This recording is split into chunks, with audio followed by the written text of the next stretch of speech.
Hello students, আমি Nitish sir জ্ঞানজ্যোতি coaching সেন্টারের পক্ষ থেকে তোমাদের প্রত্যেককে জানাই আরো একবার স্বাগত। তো স্টুডেন্টস, আজকের এই ক্লাসটি হবে তোমাদের যারা বাংলা নিয়েছো বা বাংলা নিয়ে পড়াশোনা করছো, তোমাদের মেজর কোর্স বা মাল্টিডিসিপ্লিনারি কোর্সের স্টুডেন্টরা মাইনর হিসাবে বা ডিএসসি হিসাবে নিয়েছো বাংলা ফার্স্ট সেমিস্টারে, তাদের জন্য কিন্তু আজকের এই ক্লাসটি ভীষণ গুরুত্বপূর্ণ। তার কারণ আজকের এই ক্লাসটিতে আমি 12 নম্বরের একটা গুরুত্বপূর্ণ প্রশ্ন কিভাবে লিখতে হবে, কিভাবে প্যারা প্যারা করে লিখবে, সেই নিয়ে আমি বিস্তারিত আলোচনা করবো আজকের এই ক্লাসটিতে। আজকের প্রশ্নটা কি? প্রশ্নটা হচ্ছে ঈশ্বরচন্দ্র বিদ্যাসাগরকে বাংলা গদ্যের জনক বলা যায় কিনা তা যুক্তিসহ আলোচনা করো। এই প্রশ্নটা একটু কন্ট্রোভার্সি টাইপের কোশ্চেন।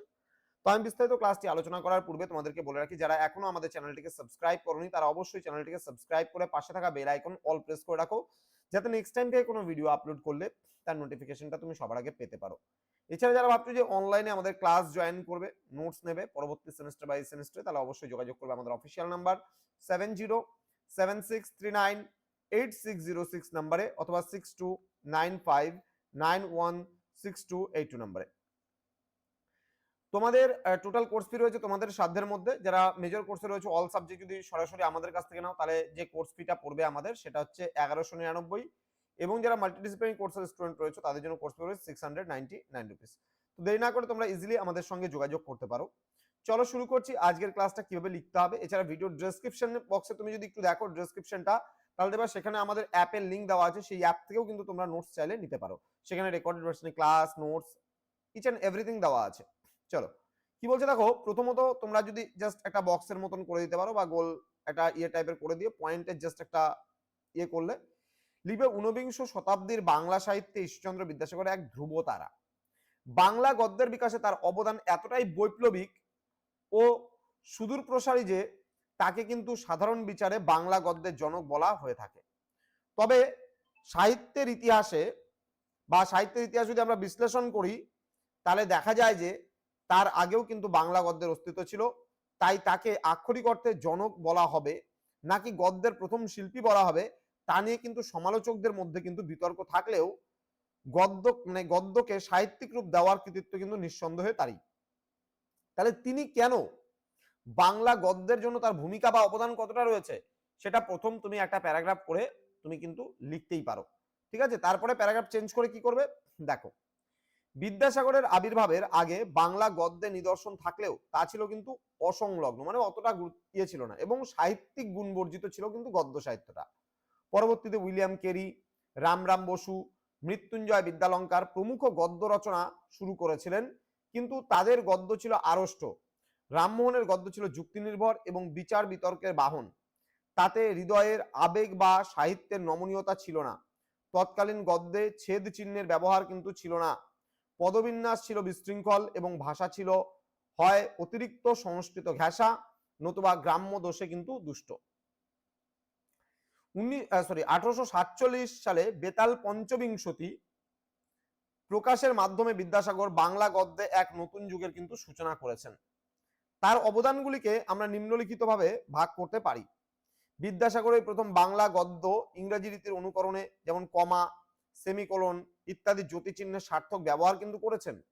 তাহলে ঈশ্বরচন্দ্র বিদ্যাসাগরের প্রথমেই তার গদ্যে কিন্তু এই সমস্ত চিহ্নগুলো ব্যবহার করেছেন। এর ফলে গদ্যের অর্থ স্পষ্ট হয় এবং পাঠকদের কাছে তা সুখপাঠ্য হয়ে ওঠে। তিনি বাংলা বাক্যে কর্তা, কর্ম এবং ক্রিয়ার অবস্থান সুনির্দিষ্ট করেন। এলোমেলো শব্দ সাজানোর পরিবর্তে তিনি বাক্যের মধ্যে একটি অম্বয় বা শৃঙ্খলা নিয়ে আসেন। তিনি সংস্কৃত শব্দ এবং লৌকিক বাংলা শব্দের মধ্যে এক অপূর্ব ভারসাম্য কিন্তু বজায় রেখেছিলেন। মৃত্যুঞ্জয় বিদ্যালঙ্কারের মতো তিনি দুরূহ শব্দ ব্যবহার করেননি, আবার আলালি ভাষার মতো অতিরিক্ত গ্রাম্য বার্তাও কিন্তু তিনি বর্জন করেছেন। মানে একটা স্ট্যান্ডার্ড ওয়েতে যদি বলো তিনি কিন্তু করেছিলেন সেই জিনিসটাকে। নেক্সট বলছে, বিদ্যাসাগরের গদ্যে এক ধরনের অন্তলীন সুর বা ছন্দ আছে। শব্দ ব্যবহারের নিপুণতায় তিনি গদ্যকে কাব্যের মতো শ্রুতিমধুর করে তুলেছিলেন। ঠিক আছে, একেই কিন্তু রবীন্দ্রনাথ ঠাকুর গদ্যের পদবিন্যাস বলে কিন্তু এই জিনিসটাকে অভিহিত করেছেন। ঠিক আছে, এটাকে বলেছেন কি গদ্যের পদবিন্যাস। তারপরে কি, বিদ্যাসাগরকে জনক বলা হবে কিনা এই তর্কে সবচেয়ে জোরালো মত হলো রবীন্দ্রনাথ ঠাকুরের মতটি। তিনি বিদ্যাসাগরকে বাংলা গদ্যের জনক না বলে বাংলা গদ্যের প্রথম শিল্পী, the first artist of Bengali prose বলেছেন। কিন্তু রবীন্দ্রনাথের ভাষায় বিদ্যাসাগর বাংলা গদ্যের চিকিৎসু নহেন, তিনি বাংলা গদ্যের কিন্তু সৃষ্ট বা স্রষ্টা। তিনি সর্বপ্রথম বাংলা গদ্যে জ্যোতিচিহ্নের ব্যবহার করিয়া তাহাকে শাসন ও সংযম দান করিয়াছেন, এটা কিন্তু রবীন্দ্রনাথ ঠাকুর বলেছেন। এবার রবীন্দ্রনাথ কি বোঝাতে চেয়েছেন? রবীন্দ্রনাথ বোঝাতে চেয়েছেন যে বিদ্যাসাগরের আগে কিন্তু গদ্য ছিল কেবল ভাব প্রকাশের মাধ্যম, কিন্তু বিদ্যাসাগর তাকে শিল্পে উন্নত করেছেন। বিদ্যাসাগরের অধিকাংশ গদ্যগ্রন্থ অনুবাদমূলক, যেমন শকুন্তলা রয়েছে, সীতার বনবাস রয়েছে, ভ্রান্তবিলাস রয়েছে, কিন্তু তার অনুবাদ ছিল ভাবানুবাদ। তিনি মূল কাহিনীকে এমনভাবে বাংলা ভাষায় রূপান্তর করেছেন যে তা মৌলিক সাহিত্যের মর্যাদা পেয়েছে। বিশেষ করে শকুন্তলা, সীতার বনবাস গ্রন্থে কিন্তু তার ভাষার কবিত্ব শক্তি ও আবেগ কিন্তু বাংলা গদ্যকে অন্যান্য উচ্চতায় নিয়ে গেছে। আক্ষরিক অর্থে জনক হলেও তিনি যিনি জন্ম দেন। বাংলা গদ্যের জন্ম কিন্তু আমরা বলতে পারি বিদ্যাসাগরের হাতে হয়নি, তা হয়েছিল ফোর্ট উইলিয়াম কলেজের পণ্ডিতদের হাতে বা পর্তুগিজ মিশনারিদের হাতে। কিন্তু সেই গদ্য ছিল প্রাণহীন দেহ, কিন্তু বিদ্যাসাগরই সেই দেহে প্রাণ প্রতিষ্ঠা করেছিলেন। তিনি গদ্যকে হাটে বাজারে ব্যবহারের ভাষা থেকে ড্রয়িং রুমে ও সাহিত্যের দরবারে স্থান করে দিয়েছেন।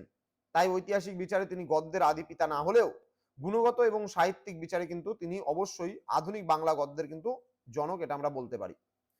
তো পরিশেষে বলা যায় ঈশ্বরচন্দ্র বিদ্যাসাগর বাংলা গদ্যের নির্মাতা এবং রূপকার। তিনি আগোছালো বাংলা ভাষাকে নিয়ম শৃঙ্খলার ফ্রেমে কিন্তু বেঁধে তাকে গতিময়, শ্রুতিমধুর এবং ভাব প্রকাশের উপযোগী করে তুলেছিলেন। তার তৈরি করা কাঠামোর ওপর ভিত্তি করেই পরবর্তীকালে বঙ্কিমচন্দ্র ও রবীন্দ্রনাথের গদ্যশৈলী কিন্তু গড়ে উঠেছে।